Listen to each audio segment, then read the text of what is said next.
México, la cuna de una cultura mega diversa en todo el mundo. Hoy vamos a poder conocer cómo México, siendo un país algo desarrollado, se da a entender con demás culturas. Tiene diferentes expresiones tanto culturales, agrícolas y hasta artísticas.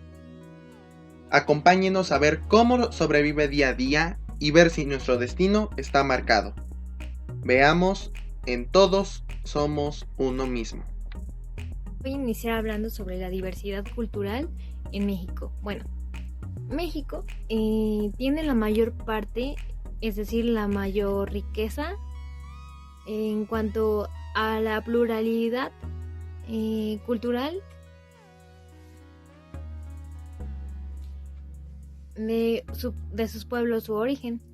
Bueno, la UNESCO nos ha definido diversidad cultural como la multiplicidad de formas en que se expresan las culturas de los grupos y de la sociedad que al manifestarse transmiten el patrimonio de la humanidad. Lo que hace esto la diversidad cultural. Y bueno, en tanto cuando hablamos de multiplicidad de formas de la diversidad cultural, comprende nos da a entender o nos da a comprender que se empieza desde la pluralidad histórica, los grupos étnicos, las lenguas, las costumbres, las tradiciones, la gastronomía, el arte, la artesanía, etc. Bueno, todo esto a considerar nos dice que cada grupo y cada sociedad tienen una manera particular de ver el mundo y de relacionarse con este. Entonces podremos decir que en cada grupo hay una forma específica de percibir y solucionar problemas, es decir, asignar valores, cualidades, roles, etc. Lo que finalmente pues genera una identidad cultural particular que debe de ser respetada. Y bueno, cuando hablamos de estas diversidades está dentro la étnica, que nos dice que los pueblos indígenas, como bien sabemos, en México nos dice que existen 68 pueblos indígenas. Por otro lado, la diversidad étnica puede expresarse, por ejemplo, desde la gastronomía, la artesanía y otras creaciones artísticas que son propias pues de cada región del país. Algunas manifestaciones no necesariamente materiales, sino lo que hace a una etnia podrían ser las fiestas, las ceremonias, las expresiones teatrales o musicales, es decir, como la danza. En los pueblos originarios se acostumbran más que nada a hacer danzas folclóricas o rituales, entre comillas. Y bueno, esto relaciona una identidad cultural forjada para la conservación de sus distintos saberes, creencias, ritos, tradiciones e historias que son transmitidas de generación en generación, bueno, de manera generacional, es decir, de generación en generación. Y bueno, otro punto es la diversidad lingüística, que nos dice que el patrimonio lingüístico en México se conforma por 11 familias lingüísticas, entre ellos, como ya mencioné, 68 lenguas propias y 364 variantes. Son considerados bienes inmateriales. La lengua es considerada un bien inmaterial, pero las lingüísticas crónicas, un ejemplo podría ser las leyendas. Esto nos da como una herencia literaria en general. Y bueno, el otro es el patrimonio material, otro de los aspectos de donde la diversidad cultural es visible, es decir, de forma tangible, porque los podemos ver y en ocasiones tocar. Bueno, son los monumentos históricos. Y lo no tangible, bueno, sí podemos ver, está entre intangible y intangible porque podemos verlo, pero no tocarlo. Son los bienes documentales. Otro ejemplo de patrimonio cultural nos podría decir que son sus reservas naturales y obviamente las culturales, un patrimonio arqueológico, que en estas podemos incluir como las grandes ciudades como lo fue Chichén Itzá, Monte Albán o Teotihuacán, o en algunas ocasiones las obras de artes rupestres, es decir, las que están talladas sobre la pared. Y pues todo esto hace que se englobe y que México sea considerado entre todos los países el más grande en cuanto a diversidad. Entramos tomando en cuenta los recursos primarios, secundarios y terciarios, los que se producen en Puebla. Empezamos con los primarios. Comenzamos con los primarios. Los primarios van a ir desde recursos minerales, petrolíferos, suelos e incluso forestales. Comenzamos con el recurso de los suelos, que pues incluye ganado y agricultura.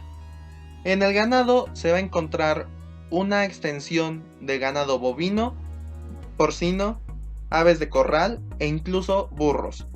Esto se da mucho en las áreas o zonas rurales en las afueras de la capital de Puebla.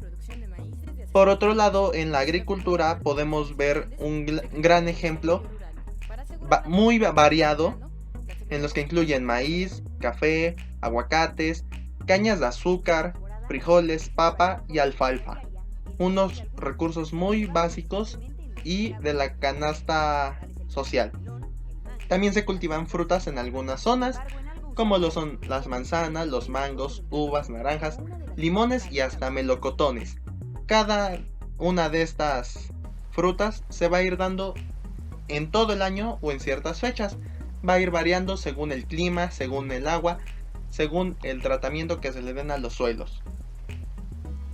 También hay que tomar en cuenta la producción de cada uno de estos lugares, también cómo se van desarrollando y sobre todo el pensar dónde sí es renovable, dónde no. Pues recordemos que hay recursos en donde sí se van produciendo más y más y más, pero otros que se van acabando poco a poco. Hay que tomar conciencia en cómo nos manifestamos y cómo vamos afectando este territorio, no solo en productos, en bienes, en servicios, sino también en cómo protegemos más que a nuestra sociedad, a nuestro medio ambiente.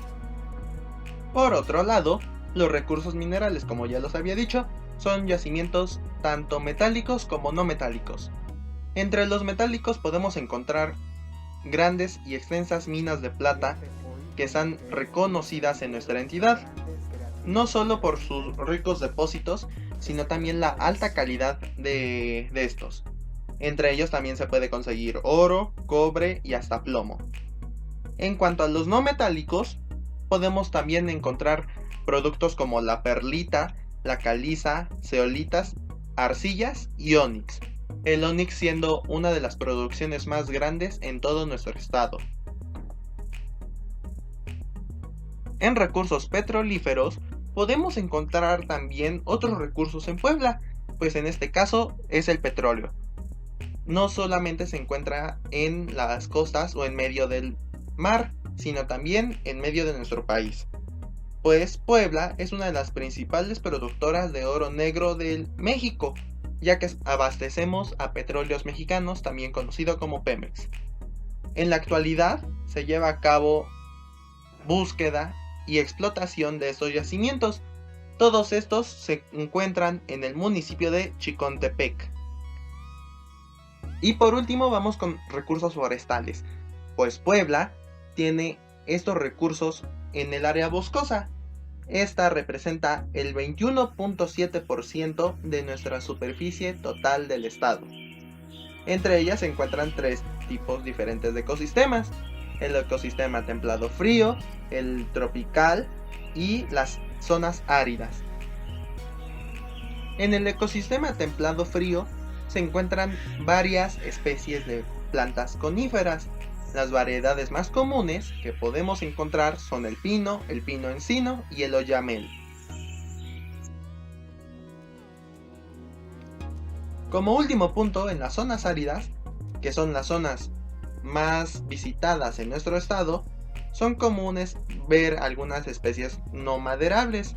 Entre ellas pues se encuentran el agave, la yuca, la opuntia, la arístida y la estipa, que son especies que necesitan muy poca agua y suficiente calor. Pero solo no hay que ver a Puebla como una productora en sector primario, sino también en secundario y terciario. Un claro ejemplo se ha visto en las fábricas que dan diferentes productos y servicios.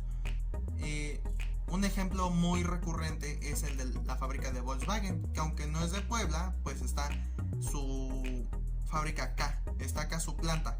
Nos da un ingreso extra, nos da diferentes factores económicos, entre ellos el trabajo, bienes, estudios incluso, que van a hacer a nuestra sociedad un poquito más educada y un poquito más productora. No solo está esa empresa, también están Italpasta, Italian Coffee, La Zarza incluso, que es la distribuidora de pasteles, que van haciendo un rol en nuestro estado, porque se producen acá y se venden también acá, y no solo acá, sino en varias partes de nuestro país e incluso del mundo. La población etaria básicamente es la pertenencia en una etapa específica del ciclo vital humano. En la clasificación de estos sectores básicamente incluye desde que nacemos, crecemos y envejecemos de manera similar. Del mismo modo, quienes pasan por estos momentos similares en la vida comparten valores, códigos, símbolos, habilidades, enseñanzas, prácticas y procesos que determinan sus aportes en la sociedad, y asimismo nos identificamos como seres humanos ante la vida. Claramente es un ciclo desde que nacemos, nos reproducimos y morimos. Hablaremos de etaria. La palabra etaria o etario se refiere a la edad del tiempo que ha transcurrido desde el momento en el que nacemos y el periodo en cómo se va presentando a calcular los años, desde que tenemos los 12 meses de vida. Etaria se encuentra en grupos, los cuales se pueden clasificar como infancia, juventud, adultez y personas mayores. En la infancia nos encontramos en la etapa de niños y preadolescentes. En la juventud empieza desde el ciclo en el que tenemos la edad de 14 a 26 años, básicamente toda la adolescencia. En la adultez es donde empieza un ciclo vital ante la vida, y esta es desde los 27 a los 59 años de edad, y es donde estamos en una comprensión en enfoque poblacional y diferencial, y son todas las decisiones más relevantes que podemos tomar ante la vida. Y por último se encuentra las personas mayores, que básicamente es la etapa en donde comienza de los 60 años en adelante, y ahí empieza a transcurrir básicamente esos conceptos que es envejecimiento y vejez. Sin embargo, la diversidad étnica están basadas en el suspenso implícito de las personas pertenecientes a un mismo grupo étnico, ya que comparten valores y normas sociales, mientras que las personas de distintos grupos étnicos diferencian en dichos valores y normas. La relación entre la diversidad étnica y diferentes variables económicas como el crecimiento, la provisión de bienes públicos, bienes de distribución y de conflictos civiles. Esto es lo que ha afectado un poco a la diversidad étnica, ya que no contemplan la política ante sus propios valores, pero la diversidad étnica tiene tal cualidad como sus. Étnica o étnico es un adjetivo que se utiliza para caracterizar a un grupo de personas que permanecen en un mismo pueblo o etnia, teniendo sus propias tradiciones y costumbres, los cuales se hacen diferentes hacia otros grupos sociales. La palabra étnica viene del griego derivado de etnos, que significa pueblo. Esta se utilizaba para referirse a gente o nación extranjera. La étnica también se refiere a un grupos étnicos.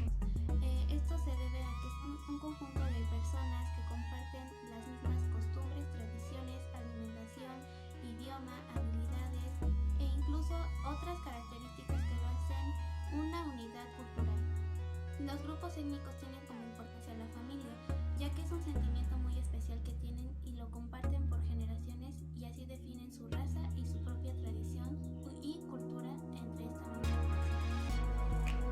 Puebla tiene 6 lenguas indígenas, lo cual 4 de ellas son muy importantes, que sería la náhuatl, el mazateco, el totonaco y el popoloca. Por otra parte, en Chignahuapan, Tezeutlán, Zacapuazcla hablan náhuatl. En Huachinango y parte de Huehuetla hablan totonaco. En Valle de Popocolopan hablan mazateco y en Zapotitlán, Salinas hablan totonaco. Sin embargo, en Puebla es muy caracterizado por sus productos típicos, lo cual podemos encontrar las esferas de Chignahuapan, la talavera, los textiles, y cuyos productos los podemos encontrar en Puebla, Cholula, Cuexalan y en otras partes de la ciudad de Puebla. En Puebla sus principales artesanías son la alfarería, cuya puedes hacer cazuelas, ollas, platos, la madería, que puedes hacer las guitarras, máscaras, bastones, portacassettes. En La Palma puedes hacer bolsas, tapetes, carpetas. La talavera son vajillas y artículos decorativos. En los textiles puedes hacer trajes típicos como los harapes, los rebozos, los chales, y en la vidrería, que es figuras, veladoras, vasos, entre otros. Por otro lado, Puebla también tiene lugares históricos, los cuales son los fuertes de Loreto y Guadalupe, que es la más importante del estado, ya que fue la batalla contra el ejército francés. Otra de ellas es el Palacio Municipal, en el cual está en la Plaza Mayor del Centro Histórico de Puebla, que fue parte o es patrimonio de la humanidad desde 1987. La otra y más importante es la Catedral Poblana, que se le conoce como la Señora de Inmaculada de la Concepción, que es el primer templo suntuoso que fue consagrado en 1649, fundada por Felipe II de España. La talavera poblana es uno de los únicos productos mexicanos con denominación de origen, siendo fabricada sin interrupción desde hace más de 4 siglos, lo que lo hace una de las expresiones de arte popular más importantes de México.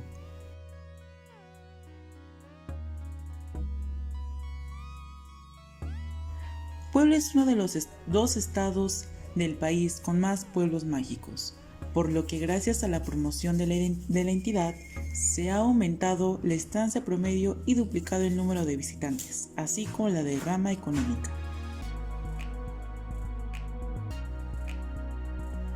Puebla se fundó el 16 de abril de 1531, siendo la primera ciudad en América construida solo para españoles,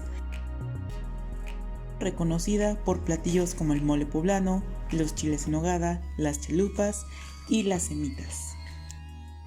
La Biblioteca Palafoxiana es uno de los grandes símbolos del deseo de alfabetización del pueblo mexicano, ya que durante el año de 1646 fue instituida. La Catedral de Puebla es considerada una de las catedrales más bellas del mundo por su arquitectura y por su acervo pictórico, escultórico, musical y documental que resguarda. Además de tener las torres más altas de la catedral del continente. La ciudad de Puebla está llena de lugares maravillosos, arquitectura de época, los museos de arte religioso, el Museo de Arte Virreinal, el Museo Bell, son de obligada visita. Los habitantes de otros estados de la República Mexicana son muy tradicionalistas y muy conservadores, principalmente los poblanos de la vieja guardia. Para la clase alta o media alta, los apellidos de abolengo son muy importantes y el estatus económico es primordial. Y no es que lo económico no sea importante, sino que para ellos es un sello de distinción, algo que los hace ser diferentes.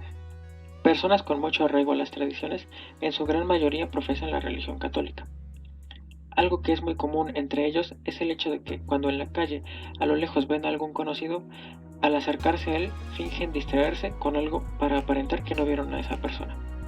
Son muy selectivos en cuanto a sus amistades, y estas deben ser del mismo círculo social que acostumbran frecuentar.